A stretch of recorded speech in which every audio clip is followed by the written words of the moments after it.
شروع اللہ کا نام لے کر جو بڑا مہربان نہایت رحم والا ہے۔ اے نبی، مجاہد لوگ تم سے غنیمت کے مال کے بارے میں دریافت کرتے ہیں کہ کیا حکم ہے۔ کہہ دو کہ غنیمت اللہ اور اس کے رسول کا مال ہے، تو اللہ سے ڈرو اور آپس میں صلح رکھو، اور اگر ایمان رکھتے ہو تو اللہ اور اس کے رسول کے حکم پر چلو۔ مومن تو وہ ہیں کہ جب اللہ کا ذکر کیا جاتا ہے تو ان کے دل ڈر جاتے ہیں، اور جب انہیں اس کی آیتیں پڑھ کر سنائی جاتی ہیں تو ان کا ایمان اور بڑھ جاتا ہے، اور وہ اپنے پروردگار پر بھروسہ رکھتے ہیں، اور وہ جو نماز قائم کرتے ہیں اور جو مال ہم نے ان کو دیا ہے اس میں سے نیک کاموں میں خرچ کرتے ہیں، یہی سچے مومن ہیں، اور ان کے لیے ان کے پروردگار کے ہاں بڑے بڑے درجے ہیں اور بخشش اور عزت کی روزی ہے۔ ان لوگوں کو اپنے گھروں سے اسی طرح نکلنا چاہیے تھا جس طرح تمہارے پروردگار نے تم کو تدبیر کے ساتھ اپنے گھر سے نکالا، اور اس وقت مومنوں کی ایک جماعت ناخوش تھی، وہ لوگ حق بات میں اس کے ظاہر ہونے کے بعد تم سے جھگڑنے لگے، گویا موت کی طرف ہانکے جاتے ہیں اور اسے دیکھ رہے۔ اور اس وقت کو یاد کرو جب اللہ تم سے وعدہ کرتا تھا کہ ابو سفیان اور ابو جہل کے 2 گروہوں میں سے ایک گروہ تمہارے لیے مغلوب ہو جائے گا، اور تم چاہتے تھے کہ جو قافلہ بے شان و شوکت یعنی بے ہتھیار ہے وہ تمہارے ہاتھ آ جائے، اور اللہ چاہتا تھا کہ اپنے فرمان سے حق کو قائم رکھے اور کافروں کی جڑ کاٹ دے، تاکہ سچ کو سچ اور جھوٹ کو جھوٹ کر دے، گو مشرک ناخوش ہی ہوں۔ جب تم لوگ اپنے پروردگار سے فریاد کرتے تھے تو اس نے تمہاری دعا قبول کر لی، اور فرمایا کہ تسلی رکھو، ہم 1000 فرشتوں سے جو ایک دوسرے کے پیچھے آتے جائیں گے تمہاری مدد کریں گے۔ اور اس مدد کو اللہ نے محض بشارت بنایا تھا کہ تمہارے دل اس سے اطمینان حاصل کرے، اور مدد تو اللہ ہی کی طرف سے ہے، بے شک اللہ غالب ہے، حکمت والا ہے۔ جب اس نے تمہاری تسکین کے لیے اپنی طرف سے تمہیں نیند کی چادر اڑا دی اور تم پر آسمان سے پانی برسا دیا تاکہ تم کو اس سے نہلا کر پاک کر دے اور شیطانی نجاست کو تم سے دور کر دے، اور اس لیے بھی کہ تمہارے دلوں کو مضبوط کر دے اور اس سے تمہارے پاؤں جمائے رکھے۔ جب تمہارا پروردگار فرشتوں کو ارشاد فرماتا تھا کہ میں تمہارے ساتھ ہوں، تم مومنوں کو تسلی دو کہ ثابت قدم رہیں، میں ابھی کافروں کے دلوں میں روب و ہیبت ڈالے دیتا ہوں، سو ان کی گردنیں اڑا دو اور ان کی پور پور توڑ دو۔ یہ سزا اس لیے دی گئی کہ انہوں نے اللہ اور اس کے رسول کی مخالفت کی، اور جو شخص اللہ اور اس کے رسول کی مخالفت کرتا ہے تو اللہ بھی سخت عذاب دینے والا ہے۔ یہ مزہ تو یہاں چکھو، اور یہ سمجھ لو کہ کافروں کے لیے آخرت میں دوزخ کا عذاب بھی تیار ہے۔ اے اہل ایمان، جب میدان جنگ میں کفار سے تمہارا مقابلہ ہو تو ان سے پیٹھ نہ پھیرنا، اور جو شخص جنگ کے روز اس صورت کے سوا کہ لڑائی کے لیے کنارے کنارے چلے یعنی حکمت عملی سے دشمن کو مارے یا اپنی فوج میں جا ملنا چاہے، ان سے پیٹھ پھیرے گا تو سمجھو کہ وہ اللہ کے غضب میں گرفتار ہو گیا، اور اس کا ٹھکانہ دوزخ ہے، اور وہ بہت ہی بری جگہ ہے۔ پس تم لوگوں نے ان کفار کو قتل نہیں کیا بلکہ اللہ نے انہیں قتل کیا، اور اے نبی، جس وقت تم نے کنکریاں پھینکی تھیں تو وہ تم نے نہیں پھینکی تھی بلکہ اللہ نے پھینکی تھی۔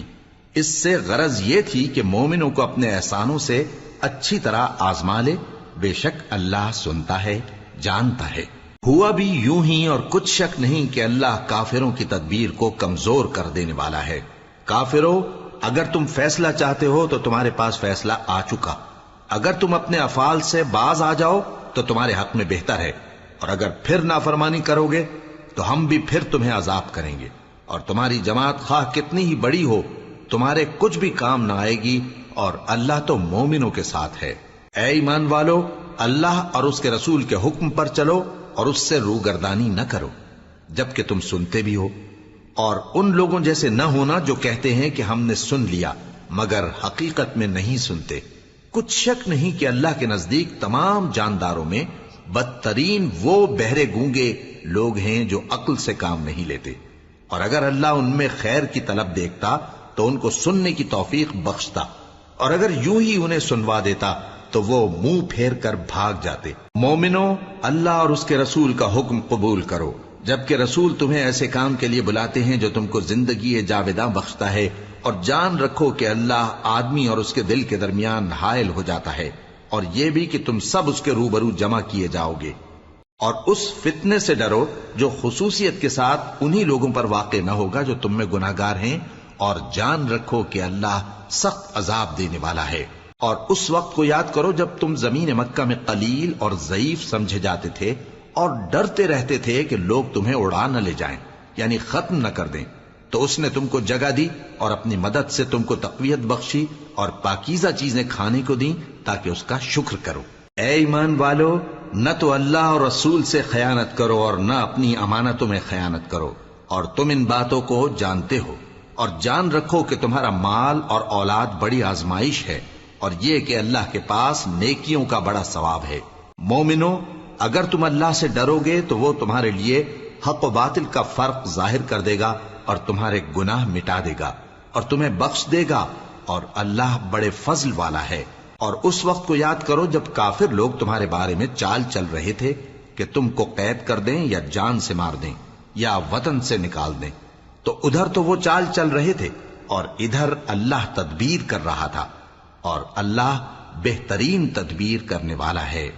اور جب ان کو ہماری آیتیں پڑھ کر سنائی جاتی ہیں تو کہتے ہیں یہ کلام ہم نے سن لیا ہے، اگر ہم چاہیں تو اسی طرح کا کلام ہم بھی کہہ دیں، اور یہ ہے ہی کیا، صرف اگلے لوگوں کی حکایتیں ہیں۔ اور جب انہوں نے کہا کہ اے اللہ، اگر یہ قرآن تیری طرف سے برحق ہے تو ہم پر آسمان سے پتھر برسا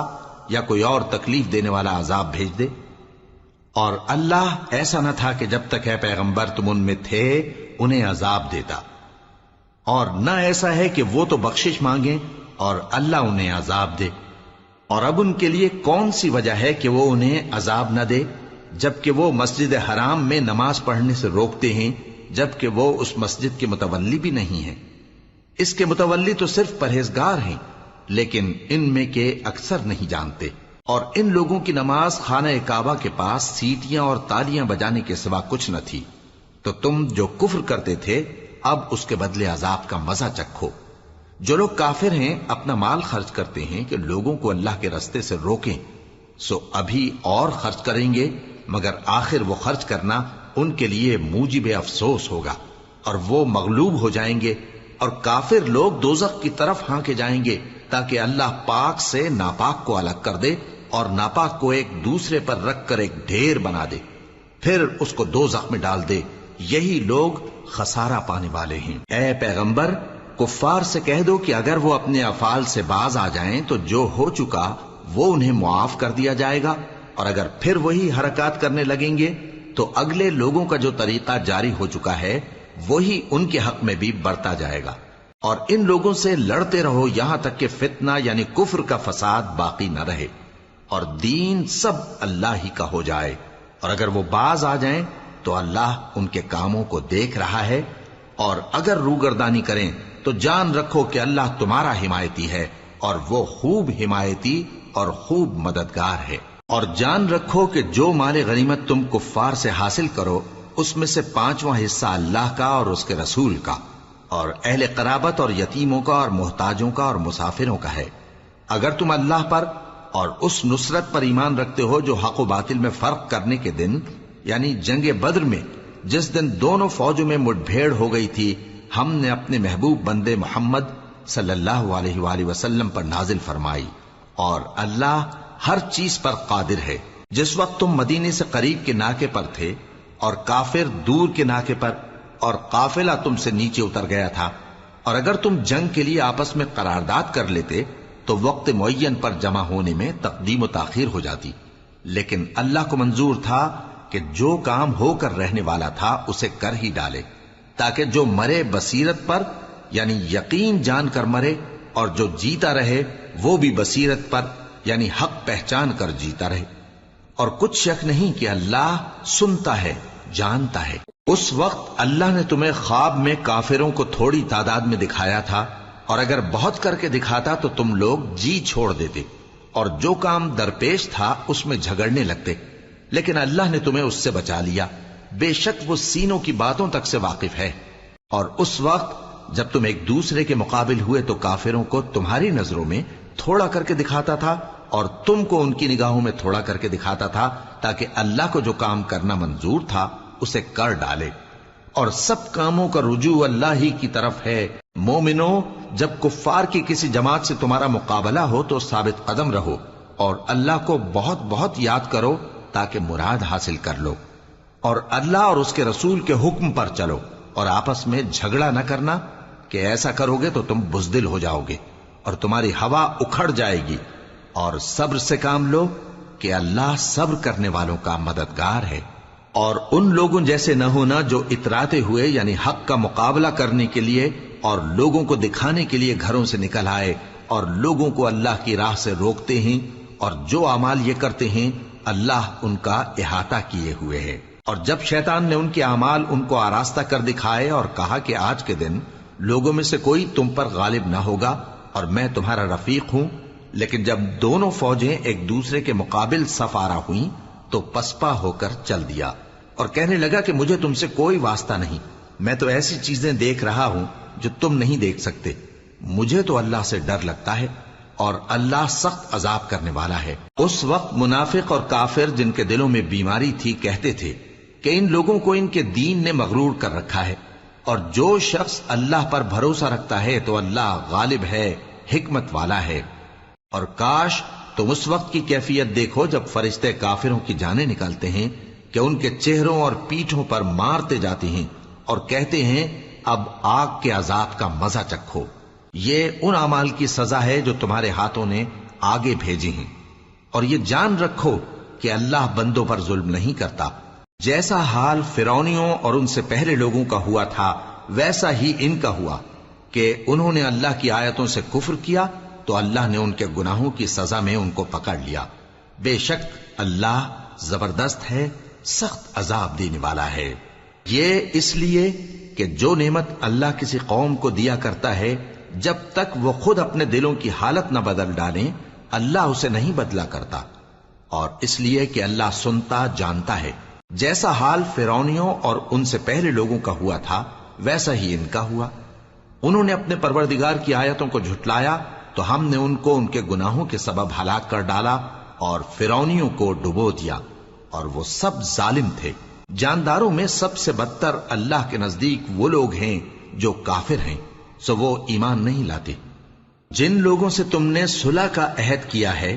پھر وہ ہر بار اپنے عہد کو توڑ ڈالتے ہیں اور اللہ سے نہیں ڈرتے، اگر تم ان کو لڑائی میں پاؤ تو انہیں ایسی سزا دو کہ جو لوگ ان کے پس پشت ہوں وہ ان کو دیکھ کر بھاگ جائیں، عجب نہیں کہ ان کو اس سے عبرت ہو۔ اور اگر تم کو کسی قوم سے دغابازی کا خوف ہو تو ان کا عہد انہی کی طرف پھینک دو کہ اس طرح تم سب برابر ہو جاؤ۔ کچھ شک نہیں کہ اللہ دغابازوں کو دوست نہیں رکھتا، اور کافر یہ خیال ہرگز نہ کریں کہ وہ آگے نکل گئے ہیں، وہ ہمیں عاجز نہیں کر سکتے۔ اور جہاں تک ہو سکے فوج کی جمعیت کے زور سے اور گھوڑوں کے تیار رکھنے سے ان کے مقابلے کے لیے مستعد رہو کہ اس سے اللہ کے دشمنوں اور تمہارے دشمنوں اور ان کے سوا اور لوگوں پر جن کو تم نہیں جانتے اور اللہ جانتا ہے ہیبت بیٹھی رہے گی، اور تم جو کچھ اللہ کی راہ میں خرچ کرو گے اس کا ثواب تم کو پورا پورا دیا جائے گا اور تمہارا ذرا نقصان نہ کیا جائے گا۔ اور اگر یہ لوگ صلح کی طرف مائل ہوں تو تم بھی اس کی طرف مائل ہو جاؤ، اور اللہ پر بھروسہ رکھو، کچھ شک نہیں کہ وہ سب کچھ سنتا ہے، جانتا ہے۔ اور اگر یہ چاہیں کہ تم کو فریب دیں تو اللہ تمہیں کفایت کرے گا، وہی تو ہے جس نے تم کو اپنی مدد سے اور مسلمانوں کی جمعیت سے تقویت بخشی اور ان کے دلوں میں الفت پیدا کر دی، اور اگر تم دنیا بھر کی دولت خرچ کرتے تب بھی ان کے دلوں میں الفت پیدا نہ کر سکتے، مگر اللہ ہی نے ان میں الفت ڈال دی، بے شک وہ زبردست ہے، حکمت والا ہے۔ اے نبی، اللہ تم کو اور مومنوں کو جو تمہارے پیرو ہیں کافی ہے۔ اے نبی، مسلمانوں کو جہاد کی ترغیب دو۔ اگر تم میں 20 آدمی ثابت قدم رہنے والے ہوں گے تو 200 کافروں پر غالب رہیں گے، اور اگر 100 ایسے ہوں گے تو 1000 پر غالب رہیں گے، اس لیے کہ کافر ایسے لوگ ہیں کہ کچھ بھی سمجھ نہیں رکھتے۔ اب اللہ نے تم پر سے بوجھ ہلکا کر دیا اور معلوم کر لیا کہ ابھی تم میں کسی قدر کمزوری ہے، پس اگر تم میں 100 ثابت قدم رہنے والے ہوں گے تو وہ 200 پر غالب رہیں گے، اور اگر 1000 ہوں گے تو اللہ کے حکم سے 2000 پر غالب رہیں گے، اور اللہ ثابت قدم رہنے والوں کا مددگار ہے۔ پیغمبر کو شایع نہیں کہ اس کے قبضے میں قیدی رہیں جب تک کافروں کو قتل کر کے زمین میں کثرت سے خون نہ بہا دے۔ تم لوگ دنیا کے مال کے طالب ہو اور اللہ آخرت کی بھلائی چاہتا ہے، اور اللہ غالب ہے، حکمت والا ہے۔ اگر اللہ کا حکم پہلے نہ ہو چکا ہوتا تو جو فدیہ تم نے لیا ہے اس کے بدلے تم پر بڑا عذاب نازل ہوتا۔ اب جو مال غنیمت تمہیں ملا ہے اسے کھاؤ کہ وہ تمہارے لیے حلال طیب ہے، اور اللہ سے ڈرتے رہو، بے شک اللہ بخشنے والا ہے، مہربان ہے۔ اے پیغمبر، جو قیدی تمہارے قبضے میں یعنی گرفتار ہیں ان سے کہہ دو کہ اگر اللہ تمہارے دلوں میں نیکی معلوم کرے گا تو جو مال تم سے چھن گیا ہے اس سے بہتر تمہیں عنایت فرمائے گا اور تمہارے گناہ بھی معاف کر دے گا، اور اللہ بخشنے والا ہے، مہربان ہے۔ اور اگر یہ لوگ تم سے دغا کرنا چاہیں گے تو یہ پہلے ہی اللہ سے دغا کر چکے ہیں، تو اس نے ان کو تمہارے قبضے میں کر دیا، اور اللہ دانا ہے، حکمت والا ہے۔ جو لوگ ایمان لائے اور جنہوں نے ہجرت کی اور اللہ کی راہ میں اپنے مال اور جان سے لڑے، وہ اور جنہوں نے ہجرت کرنے والوں کو جگہ دی اور ان کی مدد کی، وہ آپس میں ایک دوسرے کے رفیق ہیں۔ اور جو لوگ ایمان تو لے آئے لیکن ہجرت نہیں کی، تو جب تک وہ ہجرت نہ کریں تم کو ان کی رفاقت سے کچھ سروکار نہیں، اور اگر وہ تم سے دین کے معاملات میں مدد طلب کریں تو تم کو مدد کرنی لازم ہے، مگر ان لوگوں کے مقابلے میں کہ تم میں اور ان میں صلح کا عہد ہو مدد نہیں کرنی چاہیے، اور اللہ تمہارے سب کاموں کو دیکھ رہا ہے۔ اور جو لوگ کافر ہیں وہ بھی ایک دوسرے کے رفیق ہیں۔ تو مومنو، اگر تم یہ کام نہ کرو گے تو ملک میں فتنہ برپا ہو جائے گا اور بڑا فساد مچے گا۔ اور جو لوگ ایمان لائے اور وطن سے ہجرت کر گئے اور اللہ کی راہ میں جہاد کرتے رہے، اور جنہوں نے ہجرت کرنے والوں کو جگہ دی اور ان کی مدد کی، یہی لوگ سچے مسلمان ہیں۔ ان کے لیے اللہ کے ہاں بخشش اور عزت کی روزی ہے۔ اور جو لوگ بعد میں ایمان لائے اور وطن سے ہجرت کر گئے اور تمہارے ساتھ ہو کر جہاد کرتے رہے، وہ بھی تمہیں میں سے ہیں۔ اور رشتہ دار اللہ کے حکم کی روح سے ایک دوسرے کے زیادہ حقدار ہیں، کچھ شک نہیں کہ اللہ ہر چیز سے واقف ہے۔